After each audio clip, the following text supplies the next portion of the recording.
আল্লাহু আল্লাহু আল্লাহু আল্লাহ। সেটি হচ্ছে যে দুনিয়ার সম্পদ শ্যামল সুমিষ্ট এর ধোঁকা থেকে বেঁচে থাকুন। মানে দুনিয়াটাই হচ্ছে প্রকৃত, এটা হলো একটি লোভনীয় জিনিস এবং সুমিষ্ট। তারপরে এই আরও যতগুলো এর গুণাবলী আছে দুনিয়াবি, সেগুলো শুধুমাত্র খেল তামাশা আর কৌতুক ছাড়া কিছুই নয়। আল্লাহ তাআলা সূরা আল ইমরানের 14 নম্বর আয়াতে আল্লাহ তাআলা বলতেছেন যে যুয়্যিনা লিন-নাসি হুব্বুশ শাহওয়াতি মিনান নিসাই ওয়াল বানিনা ওয়াল কানাতিরিল মুকানতারাতি মিনায-যাহাবি ওয়াল ফিদ্দা ওয়া খাইলিল মুসাওওয়ামাতি ওয়াল আনআমি ওয়াল হারস যালিকা মাতাউল হায়াতিদ দুনিয়া আল্লাহু ইনদাহু হুসনুল মাআব। আল্লাহ তাআলা বলতেছেন যে নারী, সন্তান, সন্ততি, সোনা রূপা, অঢেল সম্পদ, চিহ্নিত ঘোড়া, এরপর গবাদি পশু, ক্ষেত খামার, এসব জিনিসের যে মানুষকে প্রদান করা হয়েছে শুধুমাত্র এটি দুনিয়ার সুশোভিত করার জন্য, সৌন্দর্য মণ্ডিত করার জন্য এগুলো মানুষদেরকে দেওয়া হয়েছে এবং এর মাধ্যমেই মানুষ পথভ্রষ্ট হচ্ছে। এর মধ্যেই মানুষ কী হচ্ছে, সৎ পথে পরিচালিত হচ্ছে। তাহলে আমাদেরকে যে সুশোভিত করা হয়েছে সেটা হলো যে হুব্বুশ শাহওয়াত, মনে যখন যা চায় তখন সেটা আমরা কি করে বাস্তবায়ন করি। এর মানে হচ্ছে এই যে ধরেন সালাত চলতেছে, আসরের সালাত আপনি পড়ছেন, তারপরে হয়তো আপনি কোনো একটি খেলা দেখছেন, ক্রিকেট খেলা হোক, ফুটবল খেলা হোক বা অন্য কোনো কাজে আপনি ব্যস্ত আছেন, তখন এই যে শাহওয়াত মানে মনের যে প্রবৃত্তি, এটা যে মানুষ অগ্রাধিকার দিচ্ছে সেটি হলো এই যে সালাতের টাইম হলে যত রকমের আপনার প্রিয় খেলা হোক বা অন্য কিছু হোক না কেন সেটা পরিত্যাগ করে সালাতে উপস্থিতি হতে হবে। এটাই হলো কি দুনিয়া ত্যাগ করা। আর যদি হুব্বুশ শাহওয়াত, মনে যেটা চাই সেটা যদি আপনি করেন তাহলে হয়তো বলবেন যে আর মাত্র একটি ওভার আছে বা 4টি বল আছে, দেখেই যায়। তাহলে এটা কি হলো, আপনার এটা হলো কি মনের প্রবৃত্তিকে আপনি কি অগ্রাধিকার দিলেন। তো অগ্রাধিকার দিতে হবে কিসে, শরীয়তের বিধানকে অগ্রাধিকার দিতে হবে। সালাতের টাইম হয়ে গেছে, আপনাকে সালাতে উপস্থিত হতে হবে, সব পরিত্যাগ করতে হবে, ছেড়ে দিতে হবে দুনিয়াকে। বলে যে আমাল হায়াতুদ দুনিয়া ইল্লা লাইবুন লাহাবুন, দুনিয়াটা খেল তামাশা ছাড়া আর কিছুই নয়। বাল তুসিরুনাল হায়াতাদ দুনিয়া ওয়াল আখিরাতু খায়রুন ওয়া আবকা, তোমরা দুনিয়াকে কী করতেছ, দুনিয়াকে তোমরা প্রাধান্য দিচ্ছ, অথচ আখিরাত হলো সর্বোত্তম। আখিরাত হচ্ছে কি সর্বোত্তম এবং চিরস্থায়ী। তাহলে আখিরাতের চিন্তা আমাদের আগে করতে হবে। তাহলে এই যে দুনিয়া, এই দুনিয়াতে কী করছে, আমাদেরকে ধোঁকার মধ্যে রেখেছে, আমরা ধোঁকার মধ্যে পড়ে গিয়েছি। আল্লাহ তাআলা বলতেছেন অন্যত্র, এটা হলো সূরা হাদীদের 20 নম্বর আয়াত, আল্লাহ তাআলা বলতেছেন ইলামু, এই তোমরা জেনে রাখো যে আন্নামাল হায়াতুদ দুনিয়া লাইবুন ওয়া লাহাবুন ওয়া জিনাতুন ওয়া তাফাখুরুন বাইনাকুম ওয়া তাকাসুরুন ফিল আমওয়ালি ওয়াল আওলাদ। সূরা হাদীদের কত নম্বর আয়াত, 20 নম্বর আয়াত। আল্লাহ তাআলা বলতেছেন জেনে রাখো, তোমরা জেনে নাও যে আন্নামাল হায়াতুদ দুনিয়া, দুনিয়ার পার্থিব জীবনটা হচ্ছে একটি খেল তামাশা, কৌতুক ছাড়ার কিছু নাই, এবং সৌন্দর্য চাকচিক্য, জিনা শব্দ বলা আছে, চাকচিক্য। এরপর তাফাখুরুন বাইনাকুম, এবং পরস্পর কী করে অহংকার প্রদর্শন করে, মানুষকে কী করে অহংকার ভাব দেখায়। এই অহংকার যার ভিতরে আছে, আল্লাহ রসুল সাল্লাল্লাহু আলাইহি ওয়াসাল্লাম বলছেন যে সরিষা সমপরিমাণ যদি কাউরের অন্তরে যদি অহংকার থাকে, বুঝে সে জান্নাতে যাবে না। তাহলে আপনি কিসের অহংকার দেখাচ্ছেন, টাকা পয়সার, ধন দৌলতের, বংশ গৌরবের, সব ধূলিসাৎ হয়ে যাবে। আল্লাহ তাআলা বলছেন যে ওয়াতাফাখুরুন বাইনাকুম, এই যে তোমাদের মাঝে পরস্পর যে অহংকার প্রদর্শন করে, এক অপরকে কী করো, অবজ্ঞা করো, অহংকার করো, তাহলে এটা কি স্বার্থে? দুনিয়ার জন্য এটা করেন আপনারা। দুনিয়াতে আপনি হাঁটছেন এমনভাবে যে আপনার চলা ফিরায়, ব্যবহারে, কথাবার্তায় বোঝা যাচ্ছে যে আপনার ভিতরে অহংকার আছে, আপনি অহংকারী লোক। আর অহংকারী লোক জান্নাতে যাবে না। জান্নাত যাওয়া তো দূর কথা, বলছে সরিষা সমপরিমাণ তার ভিতরে যদি অহংকার থাকে, বলছে লা ইয়াদখুলুল জান্নাহ, সে জান্নাতে যাবে না। তাহলে আপনি আমি তাহলে মাটির মানুষ, আমরা কিসের অহংকার? কয়দিনের অহংকার? আপনার ধন সম্পদের অহংকার। এখানে আল্লাহ তাআলা বলতেছেন ওয়া তাকাসুরুন ফিল আমওয়াল, প্রাচুর্য ধন সম্পদের আপনি মালিক, এই জন্য আপনার অহংকার। ওয়াল আওলাদ, আপনার সন্তানাদি আছে অনেক বেশি, বংশ বড়, বংশ গৌরব, বংশ গৌরবের জন্য মানুষকে জাহান্নামে যেতে হবে। কারণ হক আর না হক বুঝার কি সে তার ভিতরে আর ওই মনোমাসে থাকে না। মানে আপনার লোক যদি কি করে, অন্যায় করে, আপনার বংশের লোক, তাহলে এই অন্যায়কে না দেখে আপনি কী করবেন? আপনার বংশের পক্ষপাতে আপনি তার সাথে লড়তে যাবেন। আপনি এভাবে দেখুন আমাদের বাংলাদেশে কিন্তু দেখা যাচ্ছে অনেক জায়গায় এই ধরনের অঘটন ঘটে যাচ্ছে। কিছু না বুঝার আগেই এই ধরনের ঘটনা ঘটে যাচ্ছে। আপনাকে জানতে হবে যে ঘটনাটা কি ঘটেছে। আপনার লোক অন্যায় করেছে, আপনার বংশের লোক অন্যায় করেছে, আপনাকে দেখতে হবে। যদি দেখা যায় যে আপনার বংশের লোক যদি অন্যায় করে থাকে, তাহলে ওখানে আপনাকে আপনার বংশের বিপক্ষে আপনাকে অবস্থান নিতে হবে। এটাই হলো নিয়ম, এটাই হলো শরীয়তের বিধান। তা আমরা করতেছি কি, কিছুই না বুঝে আমাদের বংশ বলিয়াছে সন্তানাদের আমার অনেক, আমার কি করবে, কিছু না বুঝার আগেই আপনি কী করে মারামারি করে দেখা যে মার্ডার হয়ে গেল। আগে এই ধরনের খুব মার্ডার হতো, এখনও হচ্ছে। যে জাহিলি যুগের যে প্রথা, নিয়ম, রীতিনীতি যেগুলো ছিল, এখন আরও ছড়িয়ে পড়েছে এগুলো। ছেলে মাকে হত্যা করেছে, চিন্তা করেছেন? কল্পনা করতে পেরেছেন?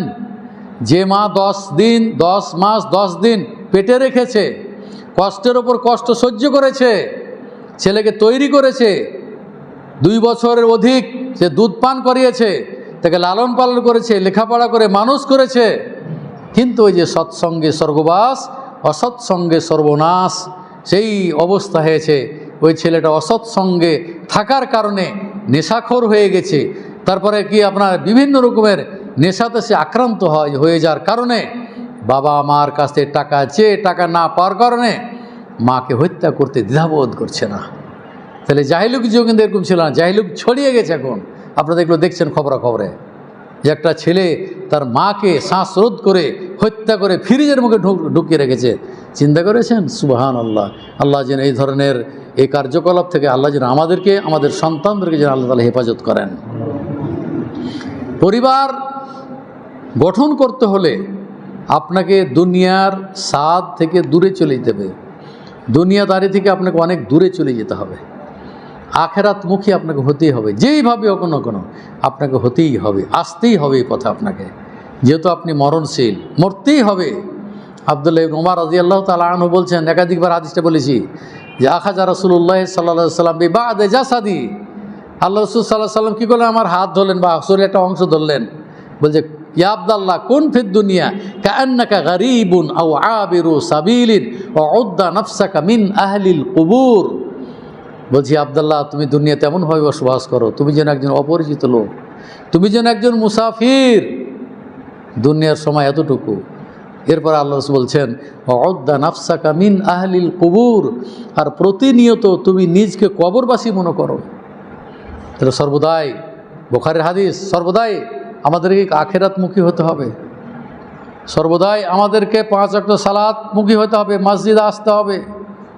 পরিবারের সাথে আপনার যে চলাফেরা, মুআমেলা, লেনদেন, স্ত্রীর সাথে কিভাবে ব্যবহার করতে হবে সেটাও আপনারা জানেন না। আধুনিক যুগ, আধুনিকতায় আমরা কি নিজকে আমরা বিলীন করে দিয়েছি। আল্লাহ রাসূল সাল্লাল্লাহু আলাইহি সাল্লামের সহধর্মিনীদের সাথে কিভাবে তিনি আচরণটা করেছেন, এই হাদিসগুলো আপনারা শুনেছেন।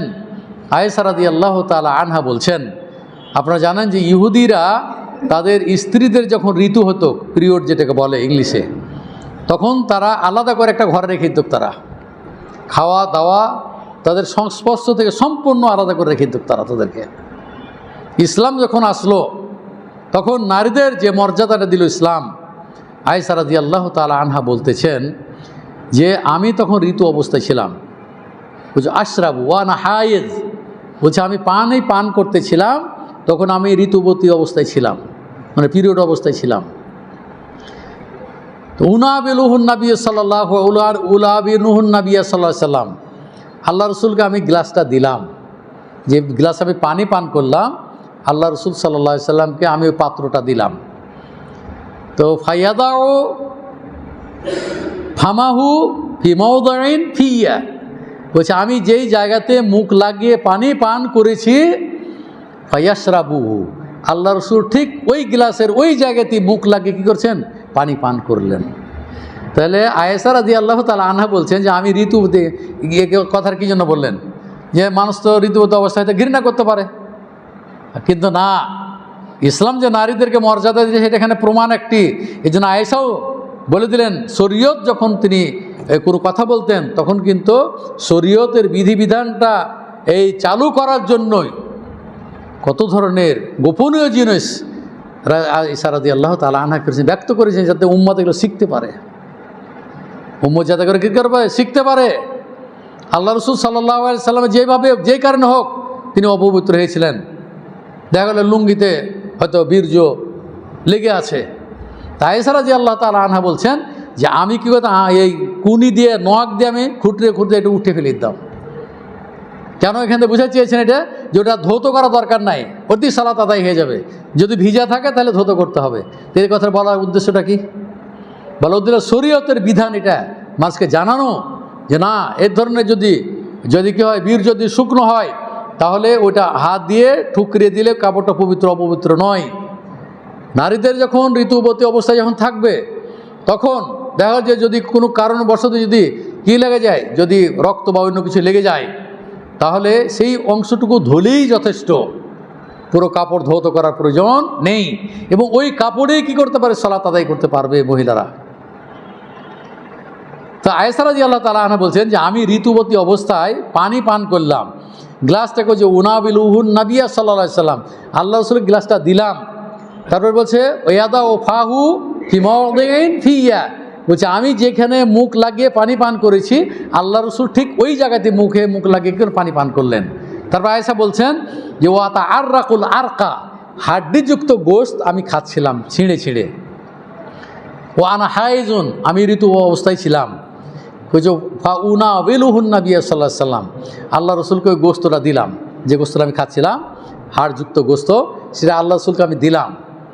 ওই একই কথায় ফায়াদাও ফাহু ফি মাওদাইন ফিয়া, আমি যেই জায়গাতে মুখ লাগিয়ে গোস্ত ছিঁড়ে খাচ্ছিলাম ঠিক ওই জায়গাতে আল্লাহ রসুল সাল্লাল্লাহু আলাইহি সাল্লাম মুখ দিয়ে ছিঁড়ে ছিঁড়ে গোস্ত খেলেন।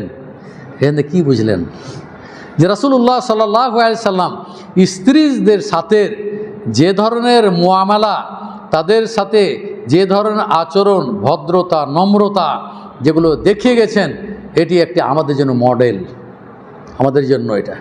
কিন্তু এই যে কী সভ্যতা যেগুলো বলছি, যে দুনিয়ার চাকচিক্য পরিত্যাগ করতে হবে। দুনিয়ার চাকচিক্য কি, যদি স্ত্রী কোনো কারণবশত যদি পানি পান করে আর অবশিষ্ট পানি যদি স্বামীকে খেতে দেয়, তখন বলবে তুই আমাকে এই ঝুঠা পানি খাইতে দিলি, এই বলে তখন মনে করে পানি খাওয়া তো দূরে থেকে গ্লাসও চাল দিতে পারে, গালিগালাজ করে মারপিটও করতে পারে। তাহলে আমরা আছি কোথায়? আল্লাহ রসুলের হাদিস শুনুন আর আমাদের বর্তমান সমাজ ব্যবস্থা শুনুন, যখন আমরা কি করতেছি। তাহলে ওইটা ধরে স্ত্রী যে কোনো মুসলিম, দেখা যায় যে আমরা যখন মজলিসে বসি, যখন আপনি আমাকে পানি পান করতে দেন, পানি খাই, তখন দেখা যায় আরেক ভাই কী করে গ্লাসটা আবার ধুয়ে পানি দেয় আপনাকে। কেন? এটা কি শরীয়ত? এটা শরীয়ত না। আপনার রুচি যদি না হয় সেটা ভিন্ন কথা, কিন্তু একজন মুসলমানের খাওয়া আর একজন মুসলমান খেতে পারে। একজন মুসলমানের পানি পান করার পরে অবশিষ্ট পানি সে কী করতে পানি পান করতে পারে। আল্লাহ রসুল সাল্লাল্লাহু আলাইহি সাল্লাম এর সাথে সাহাবারা বসেছিলেন, দুধ দেওয়া হলো, আল্লাহ রসুলকে দুধ পান করলেন, তারপর হচ্ছে পরবর্তীতে দিলেন আবু বকর রাদিয়াল্লাহু তাআলা আনহুকে দিলেন, এরপর উমর রাদিয়াল্লাহু তাআলা আনহুকে দিলেন। তাহলে ওই পাত্রই দুধ খাচ্ছে চলে যাচ্ছে এইভাবে। তাহলে কী হলো? তাহলে একই পাত্রে কি মুসলমানের খাওয়া কি তাহলে না জায়েজ না জায়েজ? জায়েজ, বিলকুল জায়েজ। তা আমাদের ওই গিলাসে পানি ঢালা তো দূরের কথা, ওই গিলাসটাকে ধৌত করে আবার কি করে আমরা পানি দিই না, এই ধরনের পদ্ধতি এগুলো হলো এই দুনিয়াবি পদ্ধতি, এগুলো আখেরাতি পদ্ধতি, এগুলো কি শরীয়তি পদ্ধতি না, এগুলো হলো দুনিয়াবি পদ্ধতি। এই সব জিনিসগুলো আপনাদেরকে পরিহার করতে হবে, এগুলো পরিহার করতে হবে, অবশ্যই করতে হবে পরিহার। কিন্তু আমরা কয়জন আছি স্ত্রীর সাথে আচরণ কিভাবে করতে হবে এটাও জানি না। আমরা স্ত্রীদিকে আমরা গালিগালাজ করি, এটা নিষিদ্ধ। স্ত্রীদিকে প্রহার করা এটাও নিষিদ্ধ। স্ত্রীদেরকে বেহায়া বেপরদা হয়ে বাইরে যাওয়া এটাও নিষিদ্ধ। আল্লাহ মা হাক ও জাওজাত আহাদিনা আলাইহি বলছে, আল্লাহ আমাদের উপরে আমাদের স্ত্রীদের হক কি? তো বলছে তুমি যা খাবে তাই খাবে, আন্তুতে ইমাহা ইজা তাইমতা, তুমি যা খাবে তোমার স্ত্রীকে তাই খাবে। ও তাকসুহা ইজা তাসাইতা, তুমি যা পরিধান করবে তোমার স্ত্রীকে তুই তাই পরিধান করাবে। ওয়ালা তাদরিবিল ওয়াজহা, তুমি তার মুখমণ্ডলে প্রহার করবে না, মারবে না। তুমি আদাবান মারলে মুখমণ্ডলে মারা যাবে না, কাউ কি কোনো লোককে মারা যাবে না। আর এখন মানুষকে আগে মাথায় মারে। দেখবে যদি কোনো সামান্য একটা তুচ্ছ ঘটনাকে কেন্দ্র করে কি করে মানুষ সর্বপ্রথমে মাথাতে আঘাত করে। আর আল্লাহ রাসূল সাল্লাল্লাহু আলাইহি সাল্লাম বলছেন যে মুখে মাথা এটা মানুষের মূল জায়গা। মাথায় যখন কেউ মারবে তারপরে যদি আঘাতপ্রাপ্ত হয়ে যায়, আপনি জেনে নেবেন যে যদি বমি করে তাহলে আপনি জেনে নেবেন যে ওর 90% এই দুনিয়া থেকে ওর জীবন ওর শেষ হয়ে গেছে। আল্লাহ যদি বাঁচায় তাহলে বাঁচবে। বমি করলে ডাক্তারের আগেই জিজ্ঞেস করে, যদি মাথায় আঘাত পায় তাহলে জিজ্ঞেস করে যে তোমার কি বমি হয়েছে? যদি বলে যে হ্যাঁ বমি হয়েছে, তাহলে কিন্তু তখন দেখবে যে রিক্সের মধ্যে আছে। আর দেখা যায় বমি হয় নাই, তখন দেখা যায় তাহলে নিরাপদে আছে। আমি যেটা বলতে চাচ্ছিলাম যে স্ত্রীকে প্রহার করা দূরের কথা, সাধারণ মানুষকেও এই অংশটুকুতে কোনো ক্রমে মারা যাবে না, প্রহার করা যাবে না, খুব নিষিদ্ধ। আর আমরা স্ত্রীদেরকে কী করে ইচ্ছা মতো গরু পিটা এরকম ধরনের পুরুষ আছে। হচ্ছে নারীরা বলছে আশিরুহুন্না বিল মারুফ, যে নারীদের সাথে তোমরা সুন্দর আচরণ করো, ভদ্র ব্যবহার করো। আল্লাহ রাসূল যেভাবে করেছেন তোমরা ঠিক ওইভাবেই স্ত্রীদের সাথে তোমরা ওইরকম আচরণ, ওইরকম তোমরা কী করো, ভদ্রতা অবলম্বন করো। আল্লাহ রাসূল যেমন ছিল কোমল হৃদয়ের, স্ত্রীরাও ঠিক আল্লাহ রাসূলকে কী করতেন, শ্রদ্ধা করতেন। স্ত্রীদের উচিত যে স্বামীকে শ্রদ্ধা করা, স্বামীর কথা মানা। তবে কখন মানবে? যদি আপনি আপনার স্ত্রীর সাথে যদি আপনি সুন্দর আচরণ করেন, ভদ্রতা বজায় রাখেন, ভালো কথা বলেন, তাহলে আপনার স্ত্রী আপনার পাশে 24 ঘন্টায় আপনার খেদমত করবে। আর কোনো ক্রমে যদি আপনার স্ত্রীকে একবার গালি দিয়ে দেন, আর যদি কোনো ক্রমে যদি আপনি প্রহার করেন, তাহলে যে আমাদের শেখ আব্দুর রাজ্জাক বিন ইউসুফ বক্তব্য বল না যে ওর খেদমত কি 10 বছর পিছিয়ে গেল, মানে ওর আগে 10 বছরের খেদমত কি পিছিয়ে গেল। তো মেয়েরা বাবা মাকে ছেড়ে এসেছে স্ত্রীরা আপনার খেদমত করার জন্য। আল্লাহ রাসূল বলছেন আল মারআতু ইজা সাল্লাত খামসাহা, কোনো নারী যদি 5 ওয়াক্ত সালাত আদায় করে, ও সামাত শাহরাহা, এবং যদি কি রমজান মাসে সিয়াম পালন করে, ও আহসানাত ফারজাহা, এবং তার গুপ্তাঙ্গের হেফাজত করে, তো জিনা ব্যভিচার করে যদি বেঁচে থাকে, ও আতাআত বা'লাহা, এবং যদি কি করে স্বামীর আনুগত্য করে, অনুসরণ করে, স্বামীর খেদমত করে, তা আল্লাহ রাসূল বলছেন ফাল তাদখুল মিন আইয়ি আবওয়াবিন ফিল জান্নাত শাআত, ফাল তাদখুল মিন আইয়ি আবওয়াবিল জান্নাত শাআত, বলে জান্নাতের যে কোনো দরজা দিয়ে মহিলা কি প্রবেশ করতে পারবে। তাহলে নারীদের একটি কি আছে, সুযোগ আছে। আপনারও কর্তব্য স্বামী হিসাবে, আর রিজাল কাওয়ামুনা আলান নিসা, আপনি নারীদের উপর কর্তৃত্বশীল, ঠিক আছে এটা, কিন্তু যদি নারী যদি অসুস্থ হয় তাহলে আপনারও কী করতে হবে, তার পাশে দাঁড়াইতে হবে, খেদমত করতে হবে। আর যদি দেখে নেয় যে স্বামী স্ত্রীর পা হাত টিপে দিছে, মাথা টিপে দিছে, তখন বলবে যে স্ত্রীর গোলাম হয়ে গেছে। যদি শাশুড়ি দেখতে পায়, কেউ দেখতে পায়, তার কী বলবে যে এই মাইয়ার গোলাম হয়ে গেছে, এই ভাষা ব্যবহার করবে। অথচ সেও কিন্তু আপনার পোশাক, আপনি কিন্তু তার পোশাক। স্বামী স্ত্রীর এরকম সম্পর্ক।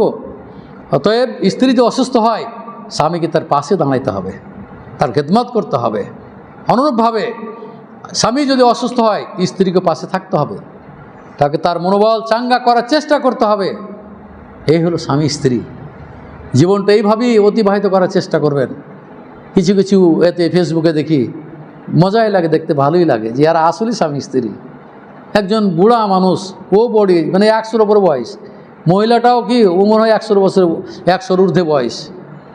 এখন ওই স্বামী ও তো নিজে চলতে পারছে না, ওই স্ত্রীকে তুলে তুলে ভাত খাওয়াচ্ছে।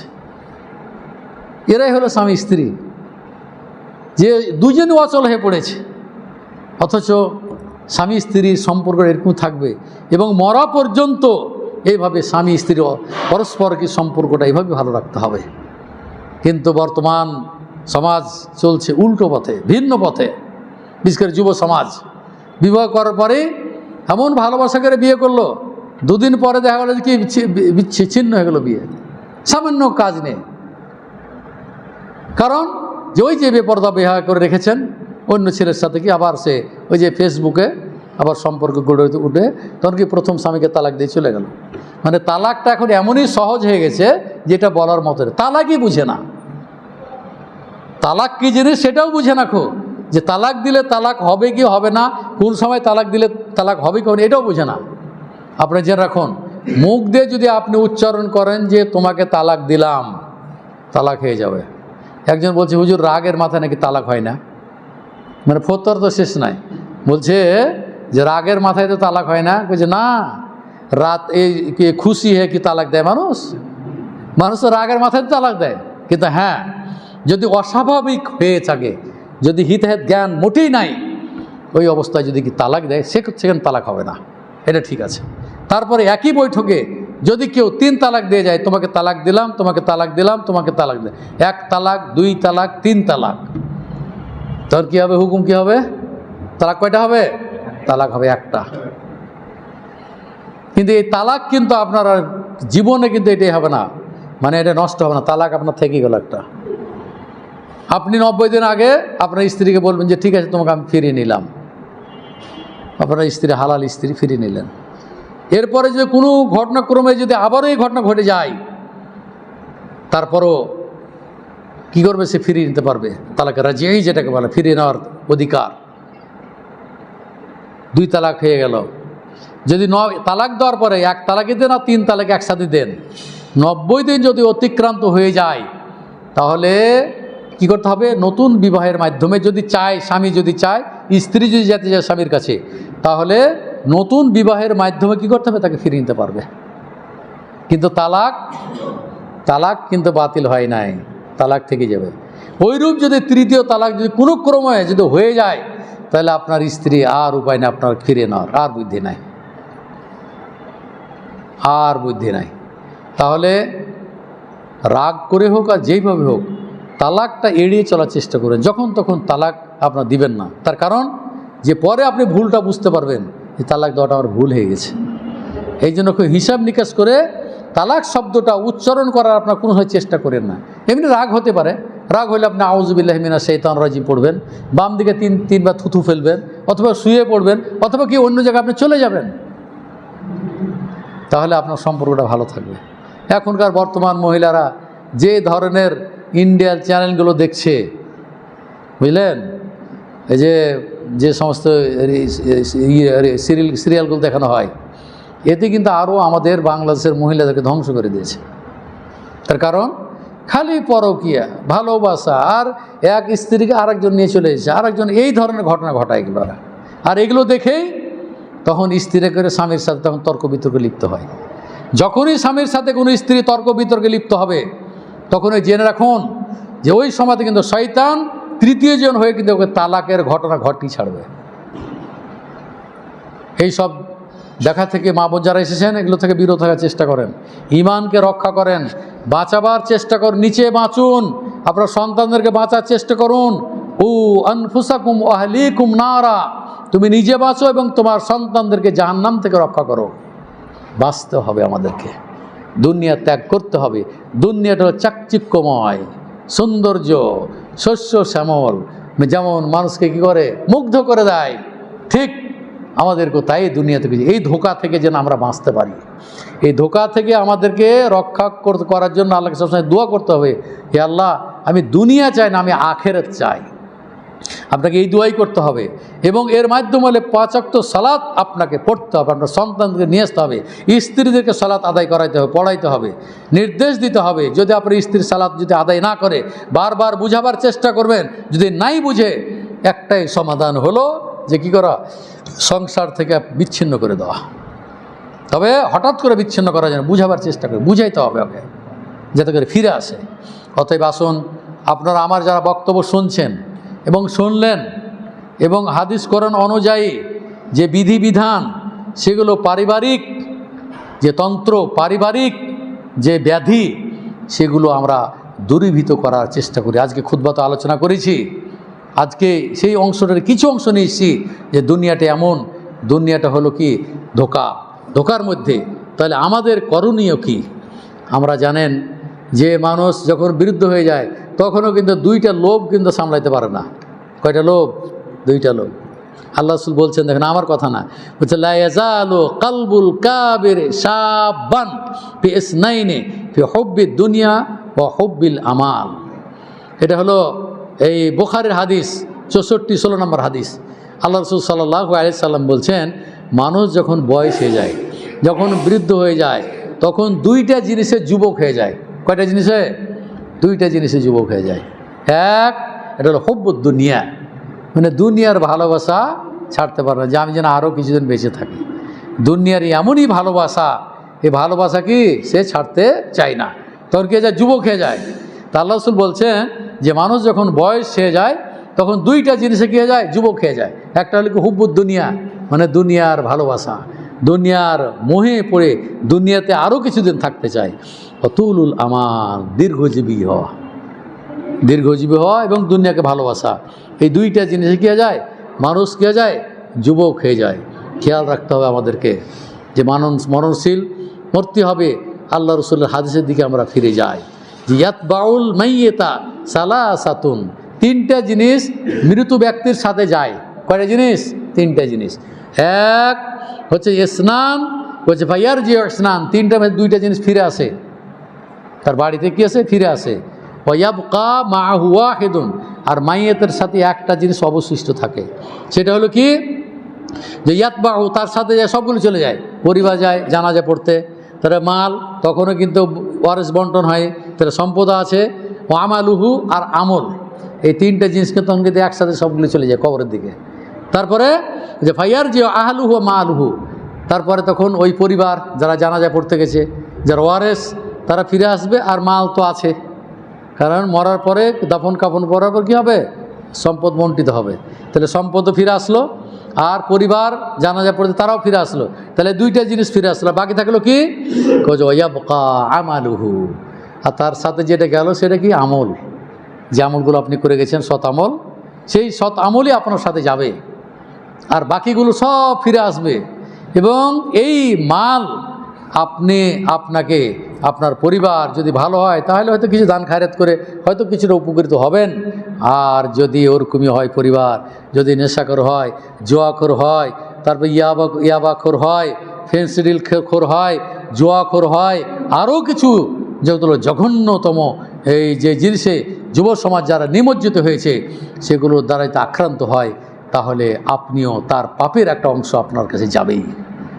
তাই আসুন, আমরা যারা এখানে বেঁচে আছি, যারা যুব সমাজ আমার বক্তব্য শুনছো, ইউটিউবে যারা আমার বক্তব্য শুনছো, আপনারা যারা উপস্থিত এখানে আছেন, মা বোন যারা আছেন, আপনাদেরকে আবারও স্মরণ করিয়ে দিচ্ছি যে আজ হোক কাল হোক আমাদেরকে মরতেই হবে, আমাদের কোনো উপায় নাই।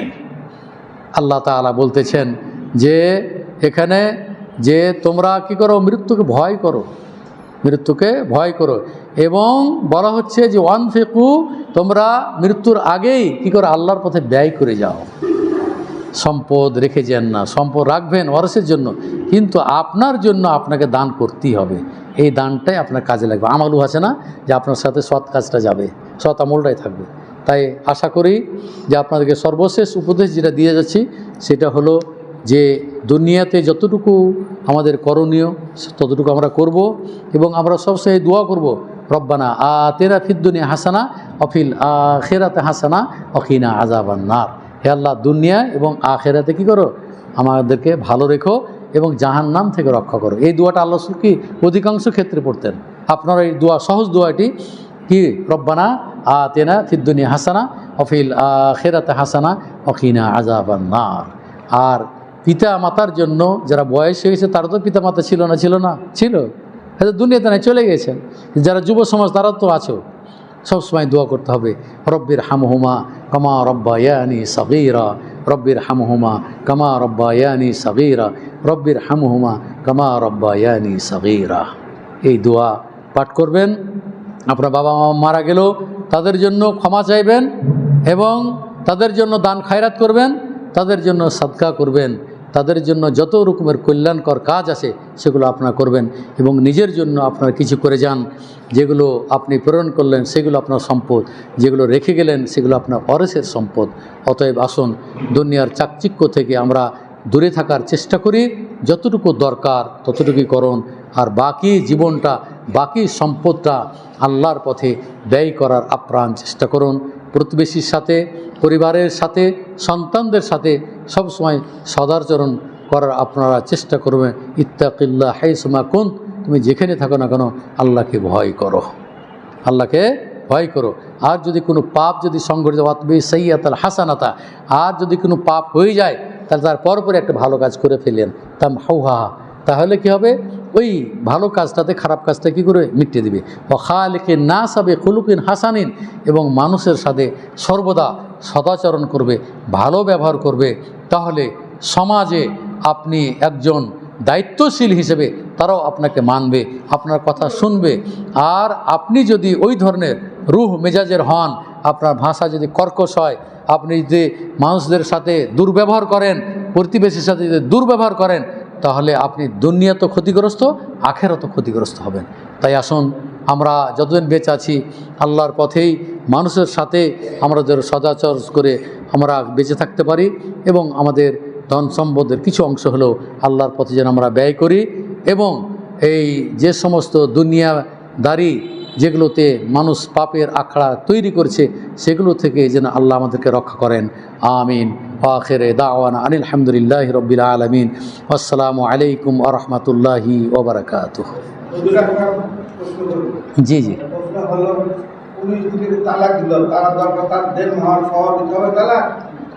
না, বলি আপনাকে, মোহর যেটা, সেটা মোহর তো দিতেই হবে আগে। আমি বলছি, ওইটা বলছি যে মোহর দিতে হবে। এখন যদি আপনি মোহর দিতে না পারেন তাহলে মোহর আপনাকে পরিশোধ করতে হবে। একবারে না পারেন দুইবারে দিবেন। তবে মোহরটা এই জন্য নির্ধারণ করা হচ্ছে আপনার স্ত্রীকে হালাল করার জন্য। অতএব আপনাকে মোহরটা দিতে হবে। এখন দেখা গেল যে মোহর দিতে পারে নাই, তখন কি করবেন আপনি? এখন এই মোহরটা তার ওয়ারিসদের কাছে দিয়ে দিতে হবে। তার ওয়ারিসেরা তখন ওই মাইয়েতের জন্য, যেটা তার যারা ওয়ারিস আছে তারা তার সম্পদটা ভাগ করে নেবে, অথবা যদি কেউ নাই থাকে তাহলে